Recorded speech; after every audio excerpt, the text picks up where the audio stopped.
You're listening to the Greeks Gridiron, live with Ethan Haristodoulou.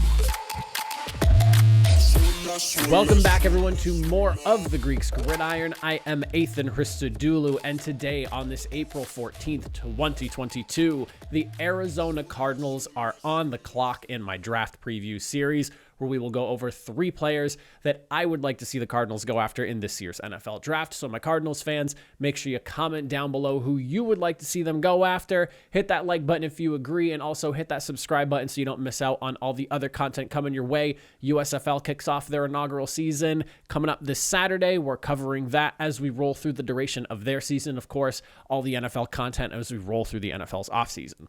So with the Arizona Cardinals, talk about a team that peaked at the midpoint of the season and then ultimately kind of crashed and burned at the end there in that first round of the playoffs. I was a very big fan of the Arizona Cardinals. They were one of my favorites throughout the very early and midpoint of the season, and even towards like the back half of the year. I felt like maybe they were just running into some issues until the offense really kind of crashed and flamed out against the Rams in that playoff game. Now, I don't think that there's a ton that needs to be done in Arizona. I think that overall, this is still a really good team. They did take some hits, losing some players. Christian Kirk, Chandler Jones are 2 of the more considerable ones. But I do think that there is a possibility that if they reload well in this year's draft, they're going to be right back into playoff contention. And I expect them to be one of the better teams in the NFC, and especially in that uber competitive NFC West. So with the day 3 pick to start, the position I have them going after, not a super pressing need considering they brought in Marco Wilson last year. You still have Byron Murphy there as well, but I would like to see them add some depth to the room, and I think there's really good value in the potential of going after cornerback Marcus Jones from Houston. Now, the guy is small, 5'8", 174 pounds. That's potentially going to be an issue for him in the NFL, especially against some of those bigger bodied wide receivers. It's already kind of shown up in some of his tape as somebody who could tend to lose that physical fight with bigger man guys. However, you cannot take away from his playmaking and coverage ability. First of all, before we even get into him being a cornerback, probably the best return man in college the last couple of seasons. The guy had 6 career return touchdowns while he was in college, and if you want to double that back, he even in high school, he had 4. So the guy has 10 career returns from high school through college. I mean, talk about being a playmaker in the backfield, almost like a Devin Hester-like possibility there. Obviously, he might not be as good as him, but the possibility and potential is there. He clearly knows how to return. Couple that with the fact that he had a 58.5 passer rating from 2020 to 2021. He's excellent in coverage, and he does a great job coming away with the football as well. He had 5 picks this last season. It could have been 6 because he did have a dropped interception, but he is a player who plays bigger than his size in terms of just how well he is able to blanket in coverage. Again, he's a little bit smaller. Strength is going to be a concern for him as a player, but that is something he can hopefully work on if he can put on a little bit of weight. He is a speedier of a guy, and one of the things I noticed when I was reading through his draft like profiles and everything, it kept coming up. He is a little bit grabby in coverage, and while it's not a spot foul in college, it is in the NFL. So if you're getting called for PI 30, 40 yards downfield, that is going to kill your team. And it also feels like in the NFL, the referees do not play around with PI penalties. You need to make sure you're not grabbing too much and you're only grabbing just enough that you get away with it. So that is something that he'll have to keep an eye on in the early parts of his career, and something that if he does end up going to Arizona or wherever he ends up going, make sure they hone in on that and remind him, do not be grabbing onto these receivers, or we are looking at a 40-yard play downfield, and we do not want that. Now, for my day 2 selection, we're going to flip over to the offensive side of the football here, and I would like to see them beef up the offensive line a little bit. I would say the offensive line is solid, not the worst, not the best though, but they're definitely solid, and I would say closer to like the upper half than the lower half. Maybe I'm wrong on that, but that's just kind of how I view them, because I think at times they did play well, but at times they also did not play really well, especially like when you look towards the end of the season and in that playoff game against the Rams. And then of course the Rams, they had a great pass rush, but still the point remains. I would like to see them add some depth there, and someone who I think would be of really good value and someone who I definitely think could be available in day 2 for them to go after is going to be center Donovan West out of Arizona State.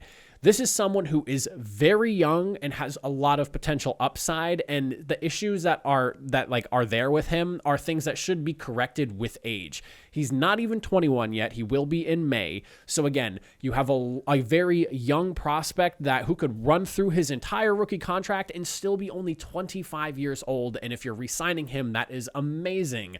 But consistently uses his hands well. He was praised for that. And in some places, I even saw it written as like well beyond his years for someone at such a young age to use his hands so well.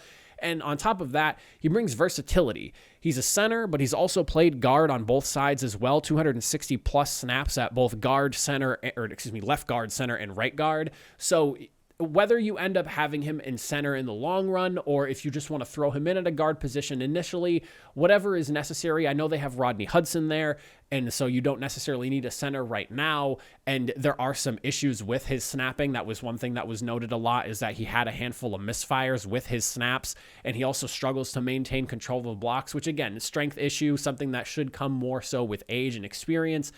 This is a guy that you can bring in, and he doesn't necessarily have to start day one, but you could potentially start him day one, especially at the guard position. He's probably not going to start over Rodney Hudson initially unless he really wows the coaching staff.